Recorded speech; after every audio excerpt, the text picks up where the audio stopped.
Kellyanne Conway, Fox News contributor and former senior counselor to President Trump. Mark Penn, former Clinton advisor and a seasoned pollster. Actually, you both have done that job. You might even know each other. Good to see you both. Kellyanne, I'm going to start with you.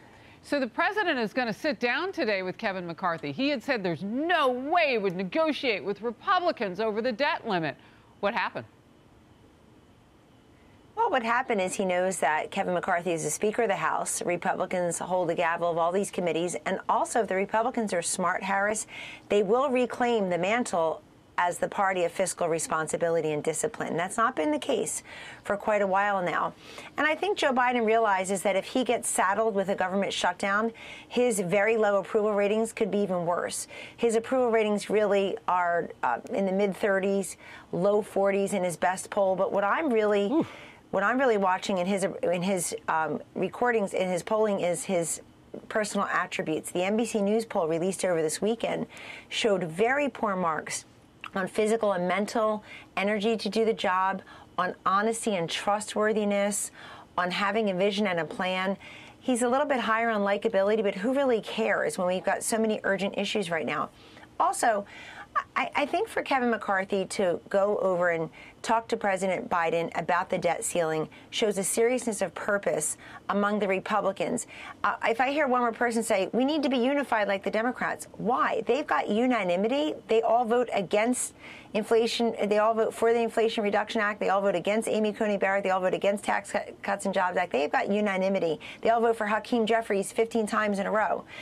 We have unity, and the unity needs to be around fiscal discipline. So, and accountability, transparency. You see these hearings today. I'm glad the Republicans are showing the public that they mean business, and there's a new crew in town.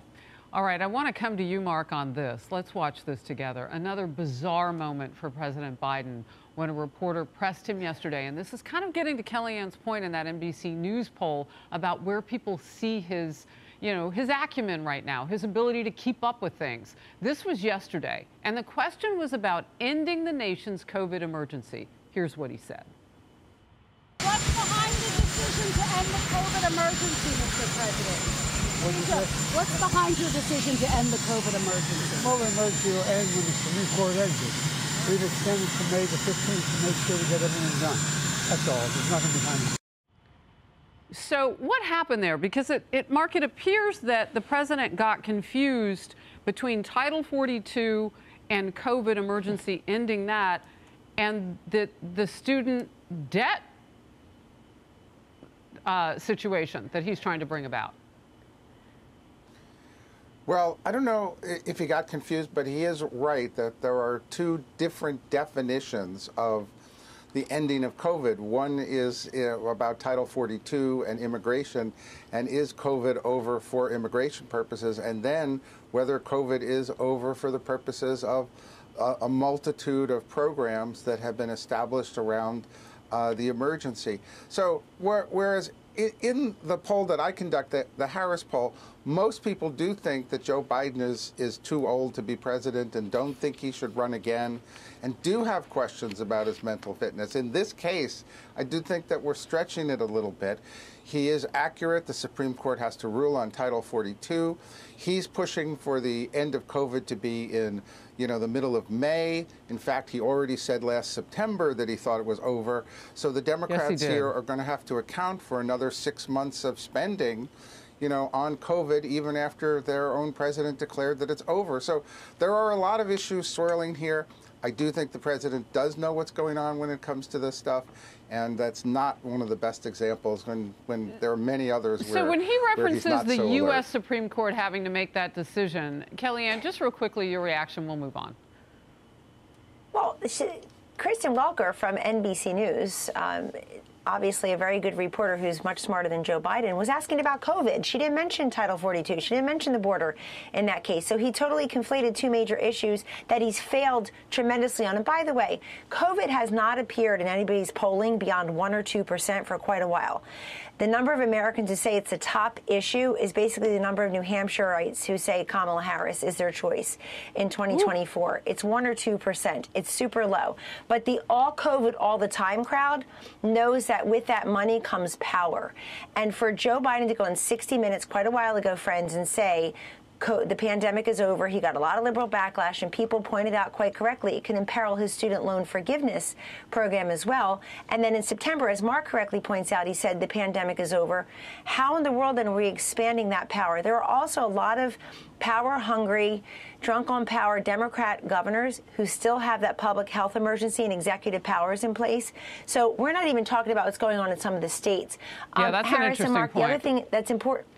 The other thing that's important here is yesterday, the House, with a few Democrats helping them, the Republicans in the House passed the sort of Pandemic is Over Act. And basically, it's to make sure that people in the federal government, over 2 million employees, are not compelled to be vaccinated. That's been a very expensive program. And it's also really inhibited people's freedom.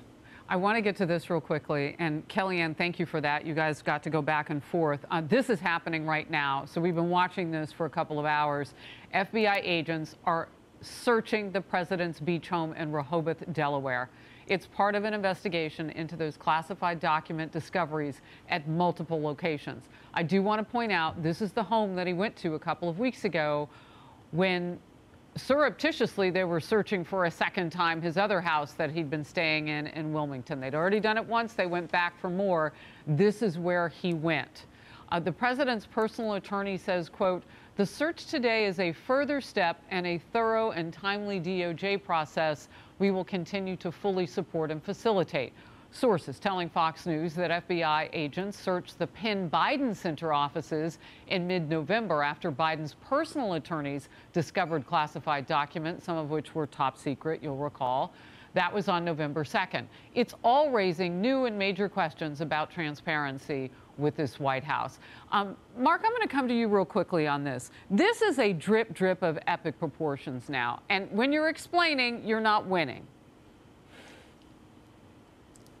Exactly right. Look, when we were in the White House, if we had a bad story and we could get it out, we would get it all out on a Friday afternoon and get all the details together and make sure the media knew what was what. This White House, in this instance, has really done a miserable job of that. And I think that that's taken a toll in public opinion and the ratings of the White House. Look, 77% of the people have heard about this. 64% thinks it's a serious matter.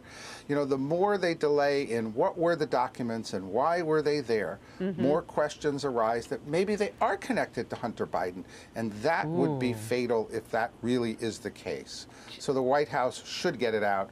They have failed miserably so far. Just to hear you say that, you offer more transparency around this, Mark, than the entire administration that you're a part of the party of. And I love how you were so honest about that, because we in the news call it the Friday night news dump. You legitimately were doing that. You would wait until Friday and then pop with all the bad news. That's why I like you, because you're clear on that. All right, a recent Harvard-Harris poll. Mark, this is kind of taking yours a little bit further with some other numbers. This polling company finds that 79% of people believe that Joe Biden and his team should have disclosed those classified document discoveries long before the midterm elections. They had 6 days to get the word out. November 2nd election was the 8th. 50% say his case is being treated more leniently than that of former President Trump. Reverse order now. I'll come to you first on this, Mark. Yes, no, absolutely. That's why this is a serious matter. People do think the Justice Department is being... Look, what's the point of the Justice Department searching the properties now? The lawyers have already gone through it with a fine-tooth comb. So true. They found classified documents, and we don't know what else they've removed, because anything they removed would be, of course, covered by attorney-client privilege. So, look, the public wants accountability here. They haven't gotten it yet. I really think the White House should really give us what are these documents, why were they there? And the American public's not going to rest till they get that. Real quickly, if the president and his team can't clear this up in short order, should he announce he's running again after the State of the Union? Mark? Yes. Well, look, I don't think it'll stop him from running or not. I do think it's a drag or a drain. And look, we also used to use the strategy, hey, I'm not here to talk about documents, I'm here to talk about helping the American people. I did that one for 2 years in 1998. It just won't work here until they come clean about why these documents were there.